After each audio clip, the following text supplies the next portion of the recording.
There have been only 3 of us who have been directors of U.S. studies at the center, and you're looking at 2 of them right now. The other one is male, and certainly if you look at the programming over the course of the years, you can see, without knowing the names of the directors involved, you can guess of which sex they were. Sonya Michel is a professor of history at the University of Maryland. Is there a...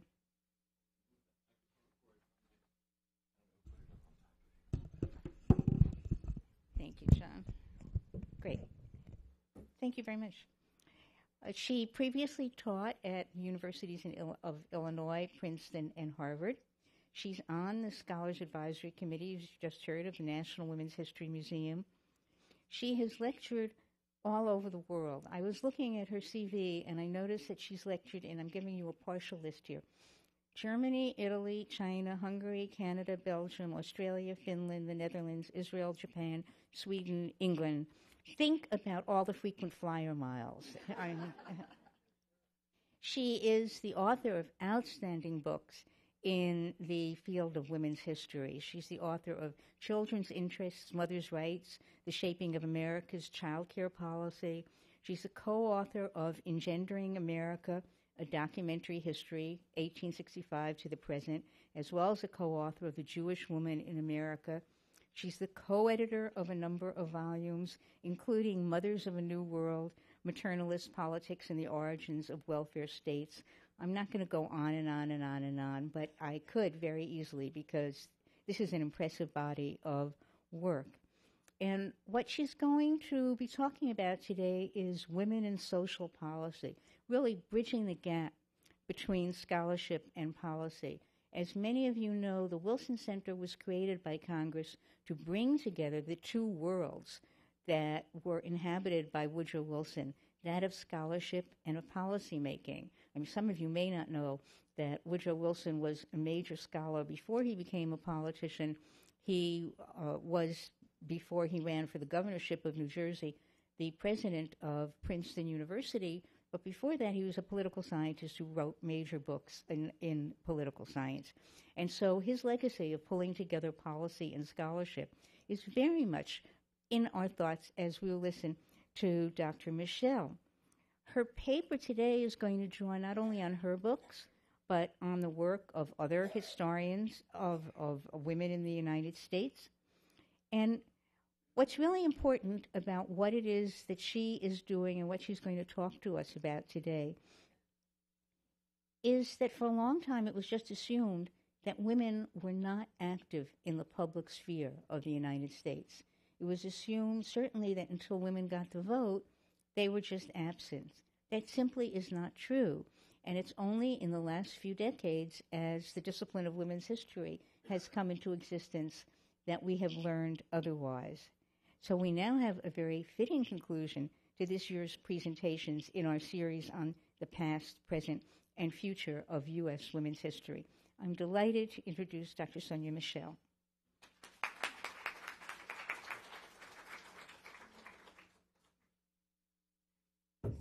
Thank you very much, Flip, for that lovely introduction. I really learned how to give introductions from listening to Flip give introductions, so it's a pleasure to be the subject of one of them myself. A few months ago, Sydney Winston, who's one of the mainstays of the Women's History Museum staff, where is she? There she is. Right. Oh, and we always benefit from her work, and we will later this afternoon when we enjoy our refreshments. Among other things, besides coordinating so many things, she became a videographer, and she decided to do a video for the museum and interview people about the history of women's history in the United States. And as we were talking, it occurred to me that next year will actually mark the 50th anniversary of the first course in women's history, the one taught by Gerda Lerner at the New School for Social Research in New York in 1963. So I think we've got an anniversary celebration coming up, Joan. I see you're going to take a note about that. Good. It's kind of amazing to realize that this particular wave of women's history has now been going on for 50 years.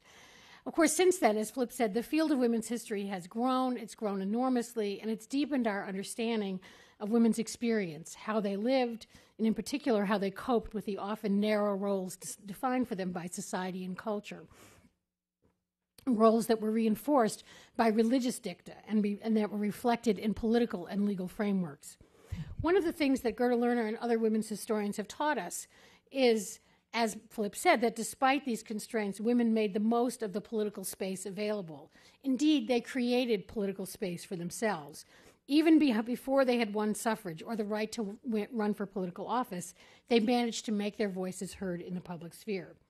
If we focus only on the struggle for women's political rights, for formal equality with men, we might not think that much happened before 1920 when women finally won the vote. But in doing so, we would miss much of what occurred before that time. Not just the campaign for suffrage, but much else besides. In order to hear women's voices in the public sphere, to capture and understand all that they did, we need to redefine and broaden what we mean by the political. And when we do so, we discover that women were often able to gain the most power, not by challenging the roles of wife and mother, but by embracing those very definitions. We see that women not only affirmed their womanhood, but claimed that it made them morally superior to men, more virtuous, more sympathetic, more sensitive to the situations of those around them, particularly those of women and children. Indeed, from the early 19th century on, American women, particularly those of the growing white middle class, used their socially and culturally assigned qualities to claim the right to move outside the home and extend their capacity for sympathy and care to those less fortunate. But there was a bit of a problem. In doing good, reformers often sought to oppose their own middle-class views of morality and proper living on the women, men, and children of the lower classes, views that their beneficiaries did not always share. To put it somewhat baldly, we had an instance in which a disenfranchised female elite was seeking to empower itself at the expense of a subordinate class of women. The term that a number of historians, myself included, chose to identify this type of politics is maternalism. In a 1990 article in the American Historical Review, my collaborator Seth Coven and I defined as maternalists ideologies that exalted women's capacity to mother and extended to society as a whole the values that they attached to that role: care, nurturance, and morality. Maternalism, we argued, always operated on two levels. It extolled the private virtues of domesticity while simultaneously legitimating women's public relationships to politics and the state, to community, workplace, and the marketplace. In studying this kind of ideology, we discovered that it was not only American women who deployed maternalism in order to claim a place for themselves within the public sphere, but women across the Western industrializing world. And we published a collection of articles that explored this phenomenon by comparatively in this book, Mothers of a New World.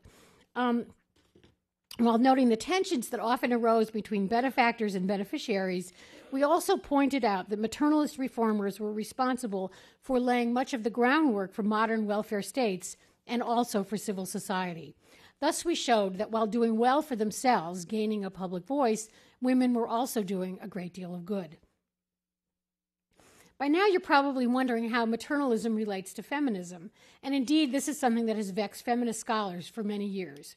Maternalism's tendency toward condescension, which impeded cross-class and cross-racial alliances between women, was not its only problem. Equally troubling was its implicit acceptance of the existing gender order. Although strategically necessary, it seemed to hinder the expansion of women's roles and rights. While Seth Coven and I, along with many others, I'm still getting over a cold, have emphasized the ways in which maternalism enabled women to acquire power and authority in the public sphere, we were also keenly aware that the ideology endorsed an essentialized view of women that confined them, at least in theory, to maternal and domestic roles. Although this aspect of maternalism receded somewhat over time, it nevertheless continued to crop up occasionally, creating tensions between feminist and maternalist reformers. I'll be saying more about this shortly. Scholars refer to political work, political movements, developed by one group on behalf of another, as political altruism. As political scientist Florence Passy defines it, political altruism must be performed collectively, have a political aim, and an altruistic orientation. That is, it must be performed voluntarily, and must benefit other persons. The benefit must be the goal itself, and it must be performed without expecting any external award. Are maternalist movements and organizations an example of political altruism? As I have suggested, female reform activities allowed women to do well by doing good. Using maternalist strategies, they were able to claim a place for themselves within the public sphere. Did women engage in social reform solely to gain power for themselves? Was that their conscious motivation, their ulterior goal? And if so, does that disqualify them as political altruists? I'm not sure I have an answer to these questions, but let's keep them in mind as we examine American women's long history of reform. American women's participation in reform is as old as the Republic itself. I could cite multiple examples, but I promise I won't. This afternoon, I'm going to confine myself to just a few, moving from the early days of the nation to the present and selecting those that show changes in women's approach to reform over time, in their style, their mode of organization, their rhetoric. I'll also be highlighting differences among groups of women based on race, ethnicity, and class, and discussing how differences in resources and in the position of various groups within American society determined how and when they would engage in reform. I'm going to distinguish several types of reform that roughly succeeded one another chronologically, although they also overlapped at times. The pure maternalism of the 19th century, a shift to peer-oriented maternalism in the late 19th and early 20th century, which persisted while professional maternalism became dominant in the early to mid-20th century, and finally neo-maternalism, which began to emerge in the 1950s and continues to today. Let's begin then with the late 18th and early 19th centuries, when, just as American freedom was dawning, the political and social space of women, white as well as black, was severely constricted. More so, of course, for black women, since most of them were enslaved. White women and free black women were obliged to pay taxes, but they enjoyed few rights in return. Not only did the Constitution deny suffrage to all women and all non-white men, but the legal doctrine of coverture barred married women from owning property in their own names or retaining custody of their children in cases of divorce. Children were considered to be men's property. Still, other laws held that a woman would lose her U.S. citizenship upon marriage to a foreigner, and women were barred by tradition, if not by law, from running for office or serving on juries, a practice that one outspoken 18th century woman meant denied her right to a trial by a jury of her peers. By custom, if not by laws, women were denied the right to speak in public. It was considered unseemly, unladylike. And for the most part, they were denied access to higher education. After all, why did a woman need to attend university when she would merely be staying at home to care for her husband and children?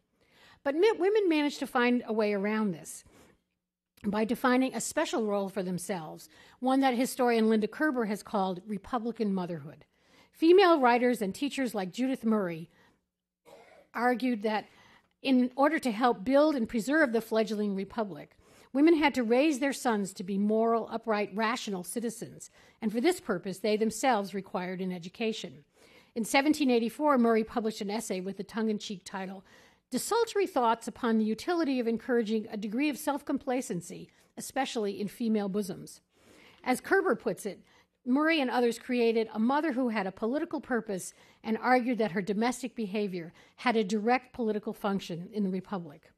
One 18th century orator called upon her audience to contemplate the mother distributing her mental nourishment to the fond, smiling circle, watching the gradual opening of their minds, see under her cultivating hand, reason assuming the reins of government, and knowledge increasing gradually to her beloved pupils. Yes, ye fair, the reformation of the world is in your power. In response to the call for Republican mothers, female academies cropped up all over the country, especially in New England, like this one, the Litchfield Female Academy, which was attended, among others, by Catherine Beecher, sister of Harriet Beecher Stowe, the famous author of Uncle Tom's Cabin. Republican motherhood afforded women a strategy whereby they could gain a public political voice and, in this case, access to education, while avoiding a direct political challenge to their assigned social role. It was clearly a maternalist moment, and it laid the groundwork for the practice of doing well by doing good. While Murray, Beecher, and other advocates of Republican motherhood used their womanly role to promote education primarily for their social peers, other reformers used their feminine qualities to draw attention to the plight of the less fortunate. One of these women was Dorothea Dix, an early crusader for the humane treatment of the mentally ill. You may be familiar with her as the strict and starchy superintendent of the Union Army's nurses during the Civil War, but her earlier work on behalf of the insane had an equally and perhaps longer-lasting impact on American society. Although Dix was the moving force behind the campaign for reform of the care of the insane, she had to tread carefully, lest she offend the male political leaders of her day. Let me give you a sense of what she was up against. In 1837, Henry B. Stanton, the less famous husband of feminist heroine Elizabeth Cady Stanton, went before the Massachusetts House of Representatives to demand that his state urge Congress to abolish slavery in the District of Columbia. Stanton had no qualms about his right to speak. "I am a man," he thundered, "and I address myself to men." But 6 years later, when Dorothea Dix appealed to the same legislative body on behalf of the insane poor, she had to state her views via a memorial, a message that she submitted in writing to be read aloud by a male member of the legislature. I should say by a member of the legislature. They were all men. In the text she sent to the Massachusetts House, she meekly apologized for her intrusion. "Surrendering to calm and deep convictions on duty, my habitual views of what is womanly and becoming," she wrote, "I proceed briefly to explain what has conducted me before you, unsolicited and unsustained, trusting while I do so that the memorialist will be speedily forgotten in the memorial." But when we read this document within the context of Dix's bold and unrelenting campaign for reform, we can see that her demure pose was just that, a pose. Hardly a shrinking violet, Dix knew exactly what she was doing, as she assumed a political style based on a self-consciously feminized appearance, rhetoric, and mode of comportment. This strategic deployment of female gender identity worked particularly well with her choice of genre, the memorial, which served her as both text and pretext. As text, it gave her the political space to develop her arguments for reform, while as pretext, it provided her a reason to approach male legislators personally and enlist their support. Once obtained, she had no hesitation in exploiting it shamelessly. Dix also used her femininity to draw attention to the specific plight of the insane poor. Describing in graphic detail the horrors of their living conditions, she heightened the shock effect by reminding her audience that she, a member of the frail, delicate sex, had actually witnessed these things in person. And now I'm going to read you a bit of, if I can find this, one of her memorials. This is what she wrote in 1843. "I tell what I have seen, painful and shocking as the details often are, that from them you may feel more deeply the imperative obligation which lies upon you to prevent the possibility of a repetition or continuance of such outrages upon humanity. If I inflict pain upon you and move you to horror, it is to acquaint you with the sufferings which you have the power to alleviate and make you hasten to the relief of the victims of legalized barbarity." The prisoners' cells and treatment, she noted, offended all standards of modesty and propriety. In what she described, a number of women who were pregnant or incarcerated, who were pregnant or nursing infants that they had conceived while incarcerated. And in one case, she found a young woman in a state of complete insanity, confined entirely naked in a pen or stall in a barn. There, unfurnished with clothes, without bed and without fire, she was left, but not alone. Profligate men and idle boys had access to the den whenever curiosity or vulgarity prompted. Yeah, the prisoners, although all of this was completely offensive, she reminded the audience that the inmates were, like themselves, human beings, and therefore in need of their help. Here are a couple of pictures of the ways in which the insane were treated in the 19th century. Here's one woman trying to beat sense into another. Here's a mentally ill man in jail, and the leg irons that were used in one case, the straitjackets in another. I could show you more pictures, but I think that Dix's language is as vivid as any of these images, and probably equally, if not more effective.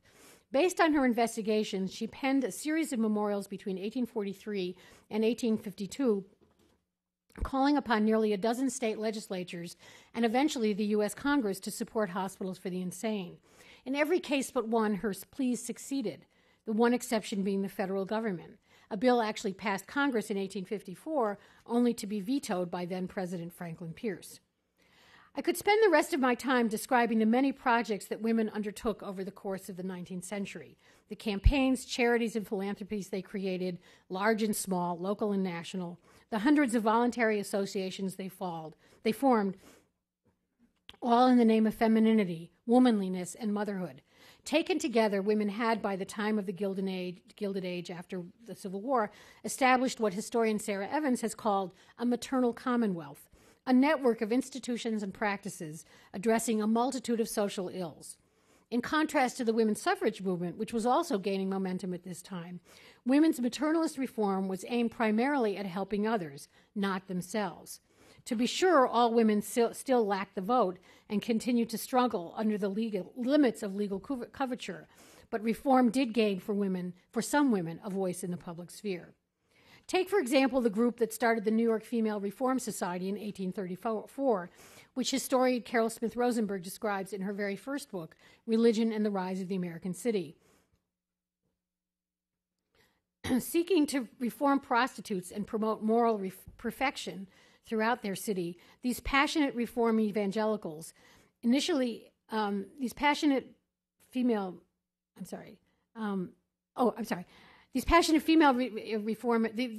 evangelicals initially relied on paid male agents to visit the brothels and precincts where prostitutes and their customers could be found, for no respectable woman would dare to enter such places.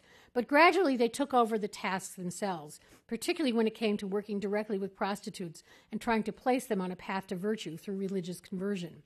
When this proved ineffective, few of the prostitutes were willing to stay long enough to achieve conversion, the reformers decided to take another path, creating an employment agency for the city's poor. This became extremely popular, so much so that the organization made it their primary focus. Though more practical and less inspirational, running an employment service provided opportunities not only for the poor but for female volunteers and eventually for an all-female paid staff, women who became the forerunners of the social work professionals who would become so prominent in the 20th century. Although the New York women turned away from their initial goal of rescuing prostitutes, they did not abandon the concerns that had originally motivated them. Using their publication, Advocate of Moral Reform, they publicly exposed the men who, in their view, had driven women to become prostitutes in the first place, those who upheld a double standard by seducing women and then abandoning them. In articles with titles such as Licentious Males More to be Despised Than Licentious Females, they denounced the honorable men who were so passingly mean, so utterly contemptible, as basely and treacherously to contrive the destruction of happiness, peace, and morality, and all that is enduring in social life. They plunge into degradation, misery, and ruin those whom they profess to love. Oh, let them not be trusted. This is a view of not just prostitutes, but the poor in general, women and men, mixed promiscuously together, sleeping together, as the reformers would say. And this is a gentleman's directory published in New York City in 1870. This is toward the end of the time when the Female Reform Society was active, but it actually was a directory of brothels. It was a place where you could go to find a prostitute. As Smith Rosenberg notes, such denunciations not only express these particular women's deep-seated hostility toward men, but also serve to enhance their superior position in home and society generally. In seeking to enhance their own moral authority, female reformers not only took on men, but also sought to mold to their own specifications the women who were the immediate object of their ministrations. Women whom they saw as abject victims in need of help, but incapable of helping themselves. Unfortunately, these two groups of women did not always see eye to eye. Historian Peggy Pascoe, for example, has described the conflict-ridden relations of rescue that developed in the male-dominated rough and tumble of late 19th century San Francisco, as a group of Protestant women sought to clean up their city by providing a home for Chinese prostitutes. Unfortunately, the reformers failed to understand the motives and lives of the young women they were trying to help, and it must be said the cultural understandings went in both directions. Nor was it easy for the rescue to make new lives for themselves outside the home once the reformers deemed they were ready to move out. Class as well as ethnicity divided reformers from reformed. As I've written about elsewhere, the white middle-class women who became involved in child care philanthropy in the 19th century believed that Most women, like themselves, depended on male breadwinners for support and thus had no need to work outside the home except in times of family crisis. For poor and working class mothers, however, paid employment was a necessity in their daily lives.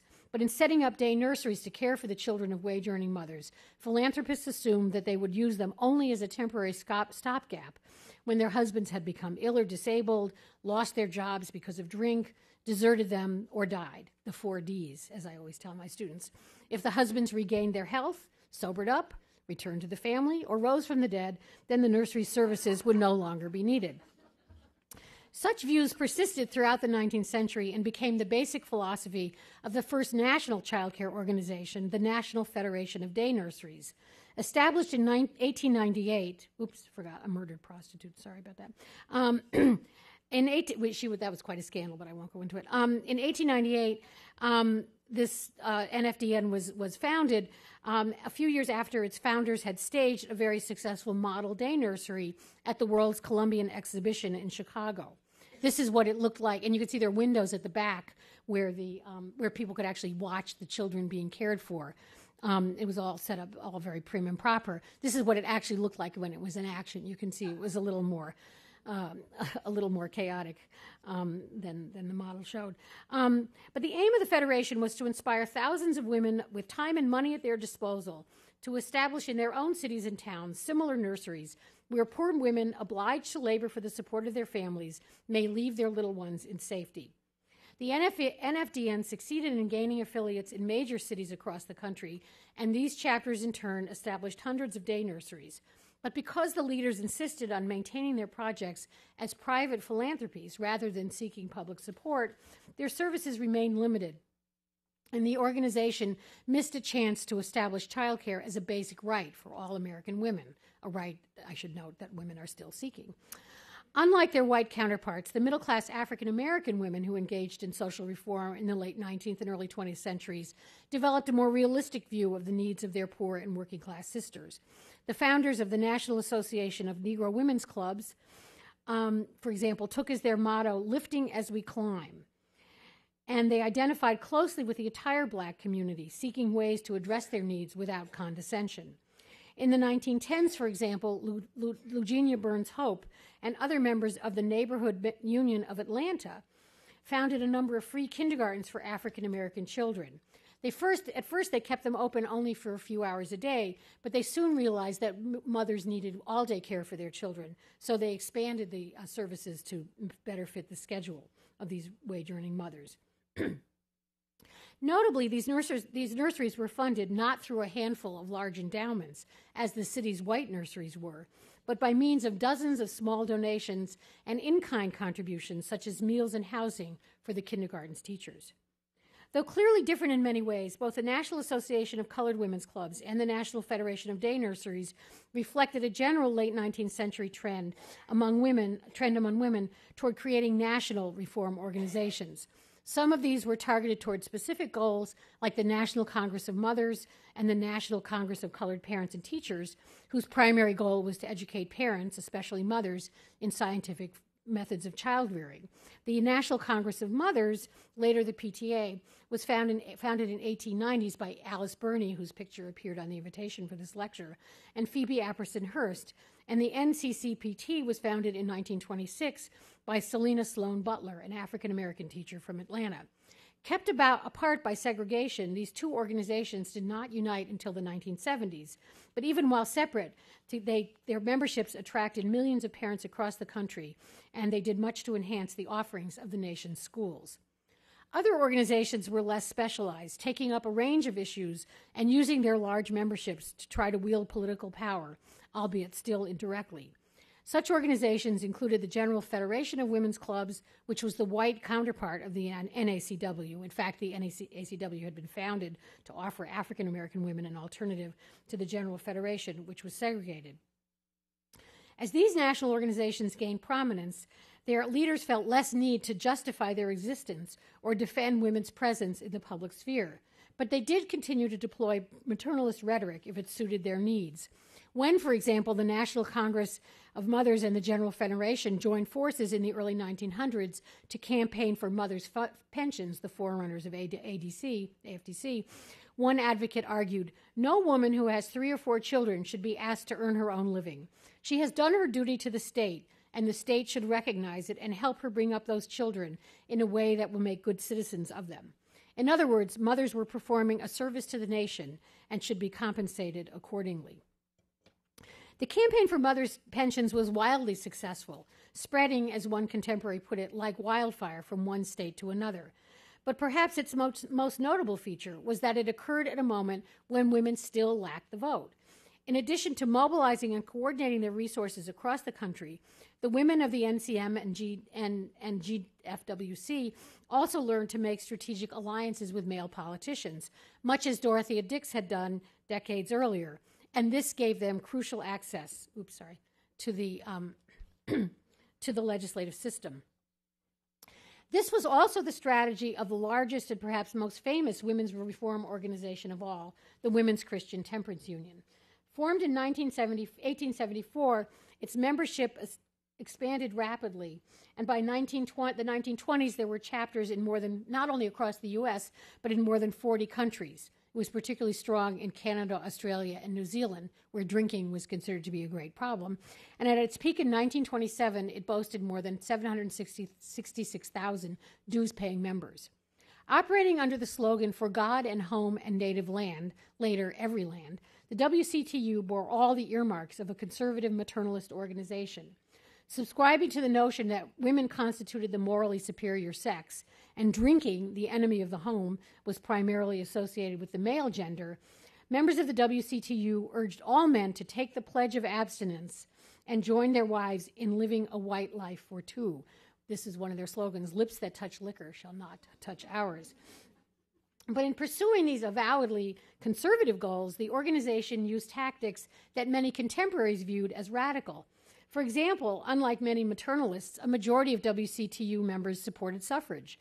Under the leadership of its second and most famous president, Frances Willard, the union adopted the motto, "Do everything," and fought for what it called the home protection ballot, arguing that women needed the vote in order to act as citizen mothers and protect their homes and cure society's ills.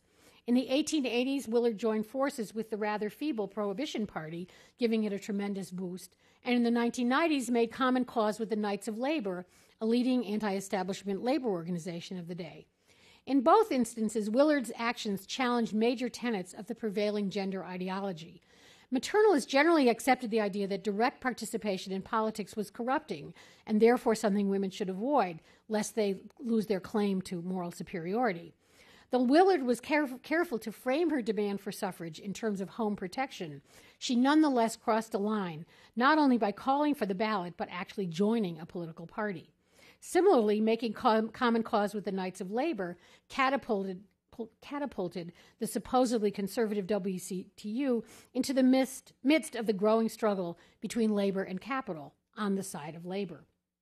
Nevertheless, the WCTU did succeed in achieving its crowning moment, passage and then ratification of the 18th Amendment, the Volstead Act in 1920, prohibiting the sale, manufacture, and transportation of alcohol across America. And as you can see, their ideology was part of the campaign. This is very much a WCTU sort of slogan. Interestingly, though, Prohibition, although Prohibition was closely associated with women and, in fact, fueled a great deal of the opposition to women's suffrage, ratification of the 18th Amendment, the Volstead Act, preceded that of the 19th Amendment, which granted women the vote by a year and a half.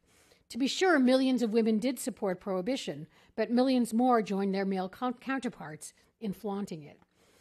Prohibition marked one of the high points of maternalist efforts in the U.S., but it came at a time when feminist female reform was undergoing a dramatic shift from what historian Molly Ladd Taylor calls sentimental to progressive or professional maternalism. Over the years, women reformers had fought for many different causes. In addition to prohibition and mothers' pensions, they had also promoted juvenile courts, kindergartens, child health, and welfare. As women succeeded and governments began turning causes into policy, their bureaucracies had to expand, and this opened up new job opportunities for maternalist reformers. The most famous example was the U.S. Children's Bureau, established by Congress in 1912 to address issues of child health and welfare. The first permanent federal social agency of any kind, the Children's Bureau was clearly the result of maternalist efforts, and it was deeply embedded in what historian Robin Munsey has called the female dominion that prevailed in American reform during the early decades of the 20th century. The idea for the Bureau originated with Dominion leaders Jane Addams, head of Chicago's Hull House, and Lillian Wald, head of New York's Henry Street Settlement. And when it came time for Congress to appoint the Bureau's first two directors, it turned to Julia Lathrop and then Grace Abbott, both of whom were closely associated with Hull House. The shift to professional maternalism had a paradoxical impact on women who were interested in social reform. While on the one hand it did open up employment opportunities for some, on the other it marginalized the self-taught, self-appointed volunteers who had served as the backbone of so many women's organizations throughout the 19th century. A few of these organizations, like the PTA, the successor to the National Congress of Mother, flourished, but many others either disappeared or were professionalized or repurposed. The women pouring out of the newly opened schools of social work at prestigious colleges like Smith and Hunter, degrees in hand, soon found themselves stuck in a semi-profession, working in agencies and organizations headed by men. Though women now had the vote and many were able to make careers in the expanding helping professions, as well as in government, they lacked the influence and autonomy that their mothers and grandmothers had enjoyed in the women-only organizations of the previous century. It would not be until the 1950s and 1960s that women's reform organizations once again gained prominence, this time under the mantle of what we might call neo-maternalism. And now you'll be glad to know that I'm going to skip 3 decades and whizzing past minor events like World War I and World War II, not to mention the Great Depression. We will now turn to the 1950s. I will have some water. An academic wag once referred to maternalism as feminism for hard times. This was certainly true during the straight-laced 19th century, but it also tells us something about the women's organizations that emerged in the 1950s, a time when the country was focused on restoring American society to normalcy after the gender disruptions caused by World War II. Despite the anxiety and privations caused by the war, many women had benefited from access to good jobs while also enjoying an unprecedented level of social and sexual freedom. Post-war meant moving to the suburbs, with women as homemakers and men ensconced in their rightful places as breadwinners and heads of households. All of this, of course, narrowed roles and restricted opportunities for women. And then there were the political constraints of the Cold War, the fear that any challenge to the gender order could be construed as evidence of subversion. Within this atmosphere of anxious conformity, neo-maternalism provided women with a useful cloak as they once again sought to find a public voice for their discontents. Like the maternalists of the past, these women based their right to speak on motherhood, but their focus was on helping themselves and their peers rather than on some designated group of others, the poor, prostitutes, alcoholics, and so forth. In this sense, they were more like the National Congress of Mothers of the late 19th century than, say, the New York Female Reform Society of the 1830s and 40s. Let me briefly discuss 3 movements that fit under the rubric of neo-maternalist. The first is La Leche League, an organization founded in 1956 by a group of 7 Roman Catholic mothers from a Chicago suburb, whose goal was to promote breastfeeding in an era when bottle feeding and infant formula had become to be regarded as the gold standard by the medical profession. Concerned that breastfeeding had gone into sharp decline despite the post-war baby boom, these women devised a highly effective way to spread their ideas by running structured discussion groups covering a range of topics, including pregnancy, childbirth, and childrearing, as well as infant feeding, and by reaching out to new mothers and offering them coaching and individual support. The discussion groups were based on a model that several of the founders had learned in the Christian family movement. After initially running all of the groups themselves, the core group was compelled to train more lay leaders in order to meet a growing demand, and they turned to other women who had successfully breastfed for at least a year. By the 1980s, the La Leche League boasted more than 4,000 support groups in 48 countries. These are just the ones in the United States. Much of the movement's popularity no doubt derived from its oft-printed manual, The Womanly Art of Breastfeeding, and here it was translated to many different languages. I could only find the Spanish version as well as several of the English language versions online. It was first published in 1958 and since sold millions of copies in its various languages. Through the book, group meetings, and other practices, the League explicitly challenged medical authority on infant feeding and offered a refuge to those whose commitment to breastfeeding made them feel uncomfortably radical. By means of its woman-to-woman communications, which included a telephone hotline for mothers experiencing problems, here we see the updated version with a cell phone, for mothers experiencing problems with breastfeeding, as well as the various discussion groups, the La Leche League actually established a model for unconstrained exchanges of information and peer support among women, something that would also become a model for second-wave feminism.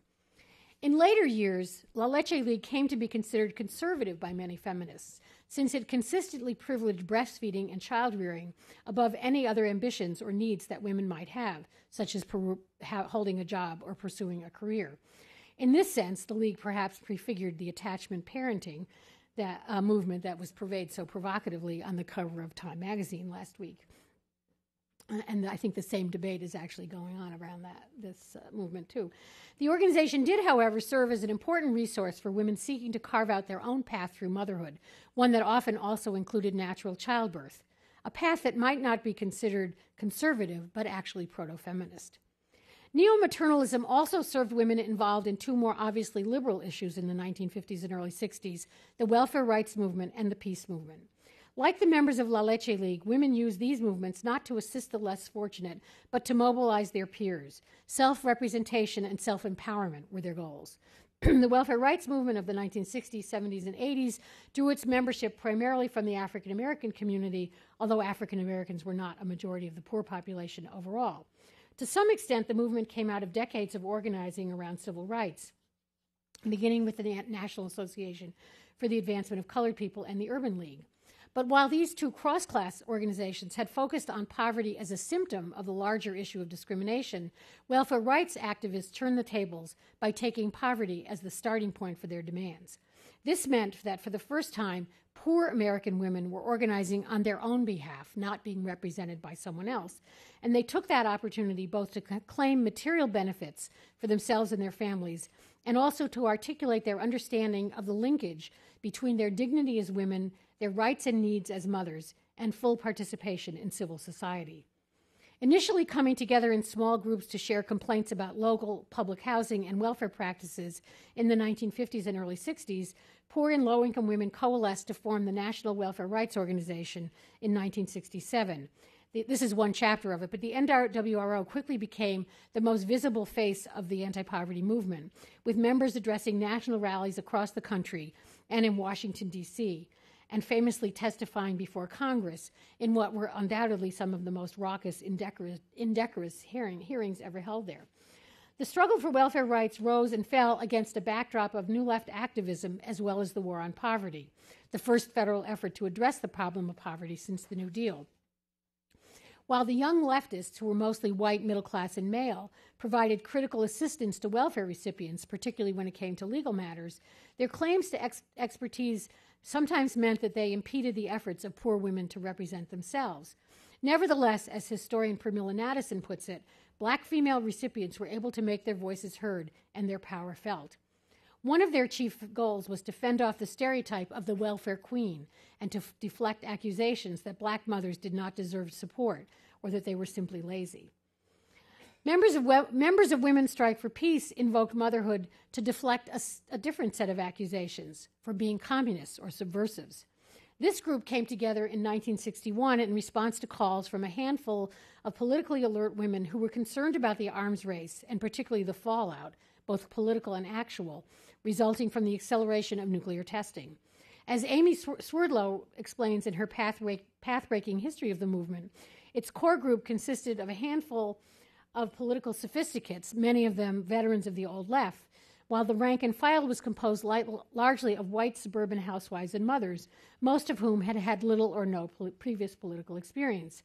They had, however, heard about the dangers of radiation and how it was entering the human food cycle in 1957, when the Joint Committee on Atomic Energy held hearings in Congress, and when both the Soviet Union and the U.S. continued to test atomic and hydrogen bombs, their anxiety only increased. By 1961, they were ready to express it.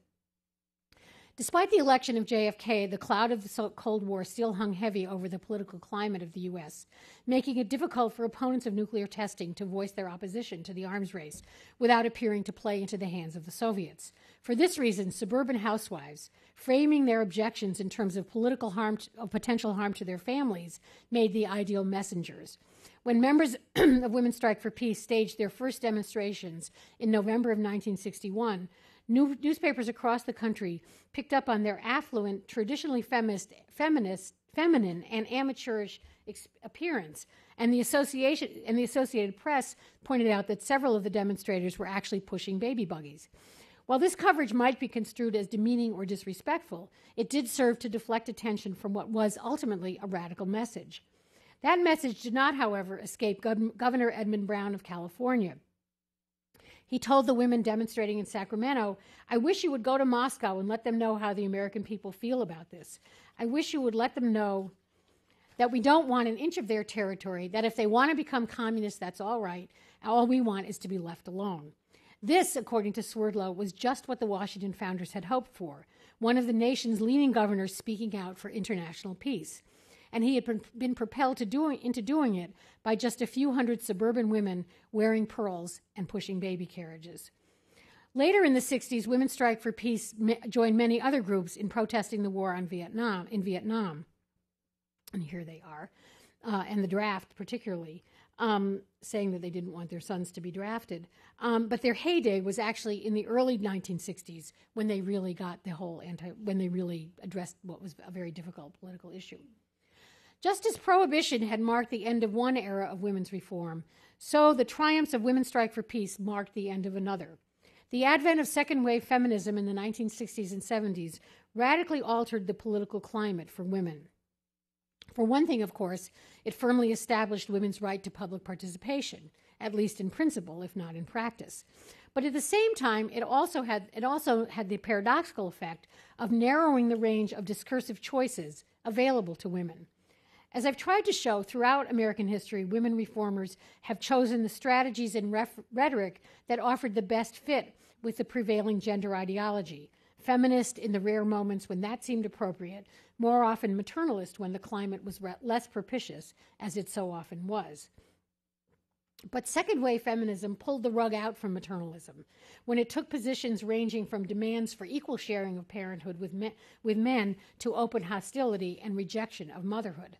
Either one, but especially the rejection, made it difficult for feminists to rely comfortably on on motherhood as a basis for their claims, and in effect ceded that political terrain to women on the right. While a few mainstream organizations like MAD, Mothers Against Drug Driving, deployed neo-maternalist rhetoric, the most vocal invocations of motherhood came from groups associated with the conservative Mothers at Home movement, bent on protecting their homes from what they saw as the triple onslaughts of feminism, the labor market, and the state. Perhaps in the wake of second-wave feminism, American women no longer need to engage in strategies of indirection in order to gain a public voice. Perhaps they no longer need to present themselves as political altruists, but finally they can come out frankly and squarely for their own interests.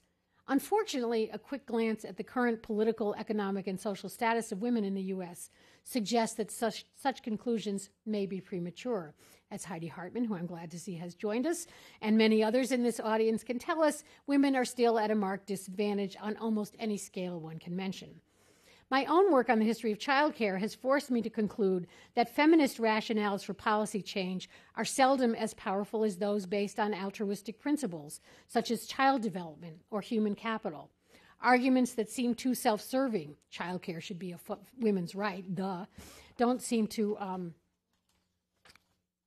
oops, I've lost my pages here, don't seem to work as well as those pointing to benefits for children. or those for the economy, or those that say that childcare would benefit the economy and society as a whole. And one can point to dozens of other policy areas where reform might well help women, but might be much more likely to gain political traction if it were framed in terms of benefits to others. One of the lessons of the history of American women's reform is not that doing well by doing good was a zero-sum game, but rather that it allowed women to join the public conversation and in so doing to change it. By creating political space for themselves, women reformers not only made room for social progress, but also cleared the way for first and then second wave feminism. This may be another time when the best way for women to move forward is not to take the direct path, but once again to figure out how to do well for themselves by doing good. Thank you.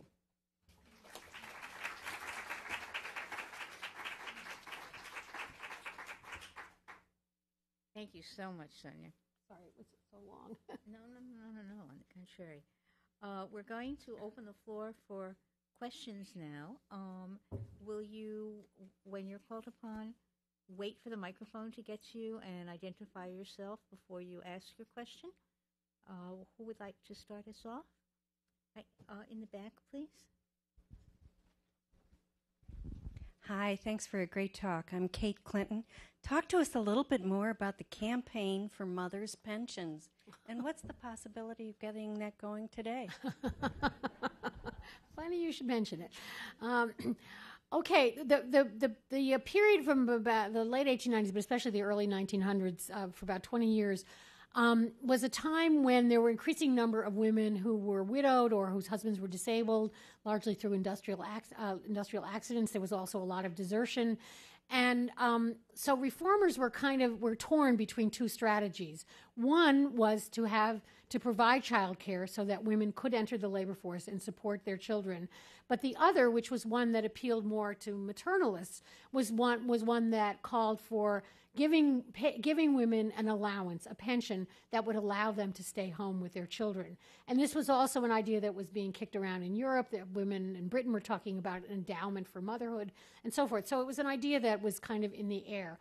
And in the end, as I talk about at great length in my book, because the National Federation of Day Nurseries and the child care movement was actually quite conservative and didn't really want public support, didn't really want to expand its services, there was never enough child care to allow women to depend on it and then go into the labor force. And so instead, maternalists and feminists joined together and supported the push for mothers' pensions. Now, that was a state-by-state policy. It was there. Most states had it by about 1930, but it differed. The criteria differed widely from one state to another. The amount of money that was devoted to it differed. Some states just created a specific fund, and if the fund happened to be exhausted by the end of the year and you applied for a mother's pension, even if you were eligible, you wouldn't get one. So it never succeeded in really covering all the women it needed to cover, and many women continued to work as a result. But what the important thing to keep in mind is that it actually provided, it constituted the forerunner of aid to dependent children and then aid to families with dependent children, which was, or otherwise known as welfare, which was instituted in the 1930s as part of the New Deal. So, but it really created this choice between whether you were going to support mothers to work or whether you, and help them work, or whether you were going to support them to stay at home with their children. And the idea that, and to a great extent, a lot of these women were white and some often middle class, and so maternalists thought, well, we have to allow these white middle class women to stay home with their children rather than go into the labor force. Ironically, so that stream from mothers' pensions to ADC and then AFDC, really characterized the whole stream of social policy toward women throughout much of the 20th century until welfare reform in 1996, when there was a shift to workfare. So it is a very important policy. Yep. Will Amatruda, continue the idea of pensions for mothers, has your research dealt with the movement to try to get pensions for former slaves? within the last 18 months, there's a woman doctoral candidate at Howard who's done research on this, and it had female leadership for at least some of the period.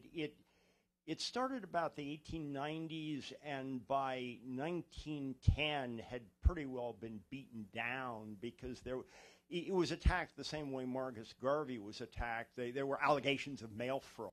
Right.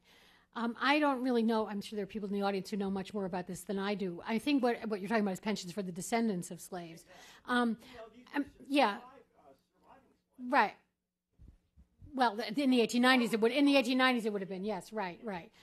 No, I mean, what the Mothers' Pensions movement was more, the analogy they drew was to military pensions. They actually said that that motherhood was a service to the state, just as military service was a service to the state, and therefore women deserve pensions to support that. So it's a somewhat different movement. Yeah, Eileen, or both of you, yeah. Dropping my pocketbook as I speak. Hi, I'm Eileen Finley. I teach at American University. Two questions. One is, do you see men using, I think about like the family wage, right? Like there have been long patterns of men also making arguments for access to resources based on their responsibilities to families. So I'm wondering how specific this absorption of yourself into an idea of family need before your own need is to women. Does that make sense? Mm-hmm. And the second question is, it's really interesting for you to be making this argument about maternalism being sort of, I don't want to say feminism masked, but, like in historically difficult times, feminism for hard morphs times, right. into maternalism, and therefore maybe we should think about doing it strategically now. That's a pretty provocative statement. I know. As I wrote it, I thought, do I really? I'm just raising it as an issue. No, I mean because you're choosing, I think, to really put a positive spin on maternalism and neo-maternalism in a way that many feminists have been reluctant to do in the past. So I guess I'm wondering what brought you to make that decision politically, right? Mm-hmm. As a feminist yourself. Mm-hmm. Mm-hmm. Sonya, can I just add my question because it relates to that one? Identify yourself. Sure. I'm Katie Benton Cohen. I teach women's history at Georgetown, and I'm a former Wilson Center fellow. My question was actually, do you see a 21st century maternalist reform tradition? Right. Okay. The family wage is, obviously was a very strategic way for male workers to increase their wages. Pardon? Yeah. Well, both to get to strengthen their position vis-a-vis their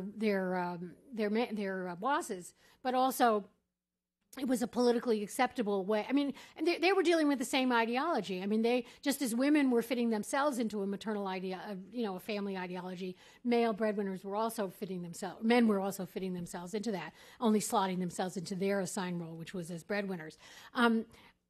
I don't know whether I could say that one was more sincere than the others, but I do know that a lot of men drank up their wages rather than bringing their pay packets home to their wives. So, I mean, there is that. But certainly it was a strategy that was deployed very deliberately by trade unions, was and has been and continues to be for a long time. And by the same token, employers used the reverse and said women are earning pin money. They don't have to depend on their own wages to keep women's wages down. So it's an interesting point, and I completely agree. But the other thing is that at the same time, men didn't always get the upper hand, because at the same time, when the family wage was really taking hold around the turn of the 20th century, the men were also being held responsible for family support. The law was going after male deserters. Men were being made to pay alimony and child support and things like that. So with the privilege of the male breadwinner wage came responsibility. As for maternalism, I'm still mulling it over, but here's what I think. one of the things that convinced me about it, as you know, I have been pushing for childcare since I was a child, and you didn't know me when I was a child, but I was pushing for childcare. I've been pushing for it for a very long time, and And I thought once I published my book on childcare, everybody would see the light and we would have universal childcare immediately. And so, as we know, that hasn't happened. But when I think about the arguments that have been made for childcare, both in the U.S. and in other countries, the most successful arguments have been made not on the basis of women's rights, not on the basis of feminism, but on the basis of child development, disciplining children, producing future workers, better health, yada, yada, all those things, anything but women. In fact, women are sort of out of the picture. And a lot of child care providers actually see themselves that way. In fact, there's an interesting study that showed that women, like women who do family daycare, actually disapprove of their clients, their mother clients, because they're not staying home with their children. These women are staying home to care for their clients' children and their own children, and these other women are out gallivanting, having jobs, and so forth. So it's a very complicated issue. So for that, certainly in that policy area, I think that anything but feminism is probably more likely to succeed than feminism. I'd have to think through a lot of other different policies. We'd have to think through and think whether they're. Some issues like women's rights are just for women. They aren't. You could make the argument that allowing women to be on juries or allowing them to run for office is both fair and it cleans up society or whatever. But the primary beneficiary is women themselves. But in other cases, it's a kind of a dual benefit or a multiple benefit, and then you have to kind of sort it out. But Katie's question about 21st century, it's a new iteration. The issue now is not so much childcare, but care. Since Nancy Fraser and various other people have, really begun to discuss this in the 90s and so forth, the issue is about care, not just for children, but care for elders. And although it continues to be a women's issue, it's kind of presented more generically, and it's presented not just in terms of who's doing the caring, but also who's receiving the care. And in this case, because elders can maybe say more about it than children, that becomes somewhat diffused. So I don't think, to answer Kate's question, I don't think we can go back. I don't think we want to go back to claiming child care or any kind of care as women's exclusive province. I don't think because we're in a post-feminist period, I don't think we can really do that, and I don't think we want to do that. But even while we're demanding or asking men to share those responsibilities with us, we know that they're not mostly. So it's still on us, and so we at least have to point to that aspect of it, that care continues to be a women's issue, even though it should be everybody's issue. And I guess, so you could think about an instance, you could think about a situation in which women would make an argument for socializing elder care, so it's not their sole responsibility, but which is going to work better, making it from a feminist perspective or making it from the perspective of the rights of the elderly and the fact that they have earned dignity in their old age, something like that. I don't know, does that, but we can talk more about it. It's obviously a very complicated issue. Don? Yeah.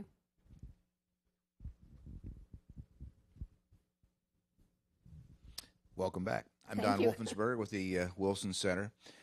As one who has not been the beneficiary of women's studies courses, I was wondering whether we could back up just a little bit and talk about the origins of the term maternalism. When is that first used? Because I guess I'm very confused in listening to your lecture in that I think you started out using it as a pejorative term, that there's something wrong with people that have a lot or educated helping those that are less able to help themselves, and yet I guess I've always had a very positive attitude about Hull House and Jane Addams, who's from a neighboring town where I grew up in Illinois. But is this something that came out of the women's movement, this idea that this was not a good thing for people to do that kind of social work? Because it sounded like you're using it as a pejorative term, but you're ending up saying, well, maybe it's a positive thing. So.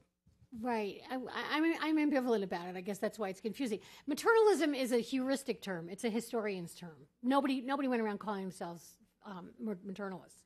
Nobody calls themselves maternalists now. Just like a lot of people that we might call feminists didn't call themselves feminists, although now more people do. But I don't know of anybody who really calls themselves maternalist. I'm critical. I mean, on the one hand, as I think I tried to say, it's feminism for hard times. It's an ideology. It's a political strategy that works when women have no other alternative. When they want to have the right to enter the public sphere, when they have reason to enter the public sphere because they want to carry out reform or whatever. And the only way they can do it is by presenting themselves as mothers. There are two downfalls. There are two downsides to it, however. One is that they are essentializing or re-inscribing themselves as wives and mothers. They're saying, okay, society, you're saying women are only good to be wives and mothers. Well, yeah, okay, we accept that. So so feminists would say that's not good because they're not challenging that social assignment, that cultural assignment. So that's one side. And then the other is that to a great extent, especially in the 19th and early 20th century, a lot of maternalist activities were carried out by middle-class women vis-a-vis poor women, lower-class women, white women vis-a-vis black women, across race, class, and gender, across race and class lines. And maternalists espouse this position. They said we are morally superior. That's what gives us the right to tell you what to do. That's what gives us the right. I mean, on the one hand, it gave them the right to leave the home. On the other hand, it gave them the right to meddle in other people's lives. And while I think it's good to be good and kind to other people, I also think it's important to respect their wishes. And so, when you read the rhetoric of a lot of what I would call maternalist organizations, you see that there's this condescension. There's this sense of we know about what's good for you. On the other hand, but then it evolves. So, I mean, there are different kinds of politics. There are different kinds of movements that invoke motherhood. So, for example, the National Congress of Mothers was a middle-class women's movement that dealt with other middle-class women.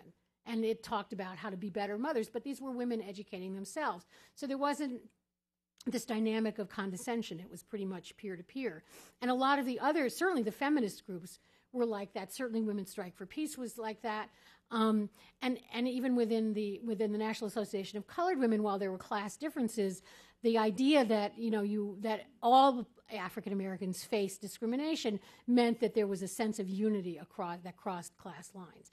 So just to put it succinctly, I'm critical of maternalism when it's essentializing, when it locks women into a specific social role, and when it is condescending. But on the other hand, I appreciate its genius, really, for finding a way for women to gain political power in a time when it was really, this is all before they had the vote. I mean, they did all this stuff before they had the vote. The Children's Bureau was established before women even had the vote. And I think that's pretty astonishing. Yeah, back here. Oh, Eric, yeah. Eric Arneson, a fellow here at the Wilson Center and historian at George Washington University. Sonya, if you could say a little bit more about the phrase you used, a reliance on indirection, and coupled with that, feminism for hard times. As I hear those phrases, it strikes me that maternalism then becomes a cover for or a code that allows these women to publicly act on an open political stage in a way that they really would rather not be acting. They would rather be using different terms, but times don't permit it, so this is the language that they embrace. Would I be wrong in assuming that, as an ideology, maternalism was believed in, very much believed in, and if it was, by those deploying these strategies, it's less indirection than simply another way of conceiving of their political role, one that is different from, in some ways, a more explicitly political feminism. If you think today about conservative women, homeschoolers, evangelical Christians, I suspect the extent to which they put forward a maternalist vision is not indirection. It is constitutive of their very sets of belief. And the way that I hear maternalism being described here is as a utilitarian ideology, not one that actually means something or is core to the people putting it forward. Right. I mean, you're parsing this very finely, and I appreciate that. And I mean, there are obviously lots. I mean, I'm lumping a lot of things together, and you're de-lumping them. I think that it probably was both. I think that in the 19th century, a lot of women probably did believe they were morally superior. They did believe that they had finer sensibilities, et cetera, et cetera. They believed that those things were worth protecting and worth extending, out to society. I think that's absolutely true. I happen to think that progressive women like Jane Addams and Florence Kelley and Lillian Wald knew quite well what they were doing. They were women of the world. They were also quite aware of feminism. They were strong women. They were independent women. And I think to a great extent they used those ideas strategically, that rhetoric. Strategically, you've never heard of political strategy. A lot of people. It's of course, it's very hard to tell when people are being sincere and when they're not. I guess, when I think about Women's Strike for Peace, I think that Dagmar Wilson and Bella Abzug and a lot of other people knew very well what they were doing, and then there were a lot of housewives who. And they were using these housewives who were worried about strontium-90 in their children's milk strategically. I think that that was a very deliberate strategy. So even within one organization, there could be a mixture between the people who are true believers and the people who are not. Your point about conservative women is interesting, and I have thought about this because it seems to me that one of the things that goes on there is that there's a lack of distance. They're the strategy. They are fiercely defending what they believe to be right. I think that's true. Although people like Faye Ginsburg, studying the anti-abortion movement, have discovered that a lot of women on the right are very threatened by abortion. They feel like it can undermine their marriages. So there is a certain strategic. Their anti-abortion stance is. Perhaps out of religious beliefs or religious principles, but it's also because they're trying to, in their view, they're trying to protect their marriages.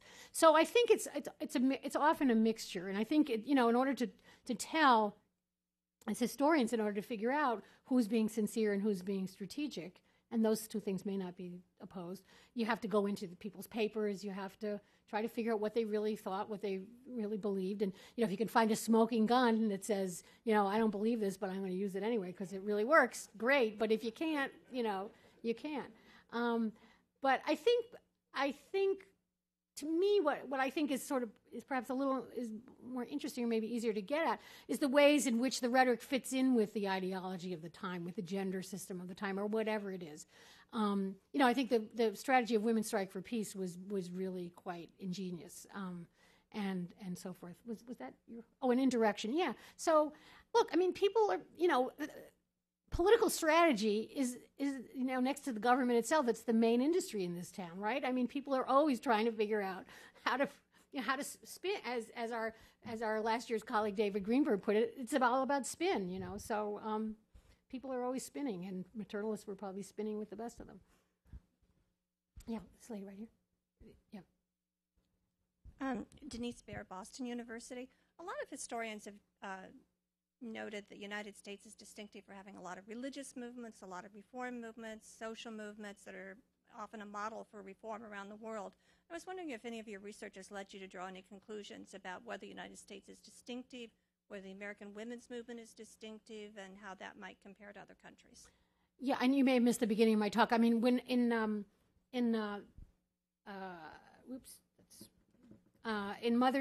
Women of a New World, my colleague Seth Coven, who is a British historian, and I looked at 4 different cases: Britain, France, the United States, and Germany. And we found one of the things that we found was that women use very similar strategies around the same time. They used voluntary movements, women's-only associations. They were, first of all, subjected to the same kind of Victorian ideology, although it wasn't Victorian in other countries other than England, but they were subject to a similar kind of gender ideology, and they used similar kinds of strategies to build a foundation for themselves and to find a voice in the public sphere. And to greater or lesser extent, they succeeded in having the policies that they proposed become adopted by various governments. So, and then you think about the women of the Playa de Mayo in Argentina. Maternalism is actually a strategy that's used by a lot of different women's movements around the world in different periods. I mean, I always think about the example of the women in Argentina using their strategy to their identity as mothers in a very threatening, very dangerous time to ask about their children who had disappeared. That's just one example, and there are many others. But yes, it's not exclusive to the United States. Sonya, why don't you take two last questions together? Okay, this young lady here, and then this lady. Hi, I'm Jessica Williams. I wanted to ask about the imagery that was used in a lot of the posters. I noticed that mothers were usually put with their sons as opposed to daughters. And I wanted to know if this sample is representative of the media, throughout the maternalism movement. Well, not movement, but phases. And also the motivation, if it was, kind of tied to the Judith Sargent Murray, or if there was something deeper going on. Right, that's a great question. It's sort of the luck of the draw, whatever I could find on the internet, but not always. But that's an interesting point. I mean, I think with the Republican motherhood, it was specifically about sons, because it was about educating sons to be good citizens of the Republic. And since only men, had political rights during that period, it was very much about sons. The other one where I think there was a boy was the temperance, the prohibition a poster. And there, because the temperance movement, the women's Christian temperance movement specifically associated drinking with men, it was very deliberately a tactic to try to prevent, talk about that it was important to prevent boys from becoming drinkers. So the gender was not coincidental. With nursing babies, I don't know. I don't think you can really tell what flavor they are. But but actually, but the Time magazine, yes, that is true. That's true. If that was a girl, I think it would not be as provocative. That's true. That's true. That's a great point. Yeah, thank you. Yeah. And this woman here. Hi, my name is Joyce Richardson, and I guess my only claim to fame is I have a son who is a house husband. Yay. So, but I'm just curious about the family wage issue. When that was brought up, or when that was being actively discussed, was there ever any consideration that not every man in the workplace did support a family? And likewise, there were women in the workplace who were supporting families? Or was it just used as a big push for men? Well, it was mostly used as a big push for men, and Katie probably knows more about this than I do because she's a labor historian. But it was I think the response to that argument would be, well, if they aren't fathers and husbands now, they will be. So it's important for them to be able to save up and support their families. Or they might have elderly parents or siblings or somebody else that they were supporting. Whereas the assumption was that women would end up being, married to someone who would support them. And so even if they weren't yet married and they were supporting themselves, they were, part of the assumption, certainly in the early 20th century, was that they were still living with their families. But in fact, women lived on starvation wages. I mean, a lot of them really earned very little money. So yes, I mean, many women's organizations did protest, and they did say that that women needed to earn to support themselves decently. And also, one of the arguments that was made was they need to earn enough so they won't become prostitutes. So that was sort of a little threat. And then later, in the 1930s and 1940s, one of the arguments, I'm trying to put this together. One of the arguments. I mean, the issue of childcare came up again after World War II, and one of the arguments that the government, the conservatives made, was that women didn't need to work outside the home, but other people were saying no. In fact, women were working outside the home, and they often needed to work outside the home because they didn't have male breadwinners, or they were supporting other family members and so forth. So obviously, throughout this time, people were making that argument, but. As the trade unions became more and more powerful, the family wage was really an important argument for them, and so it was very hard for women's organizations to prevail against that. And as Heidi can tell us, it continues to this day, and will probably continue for a very long time. Thank you for all your great questions.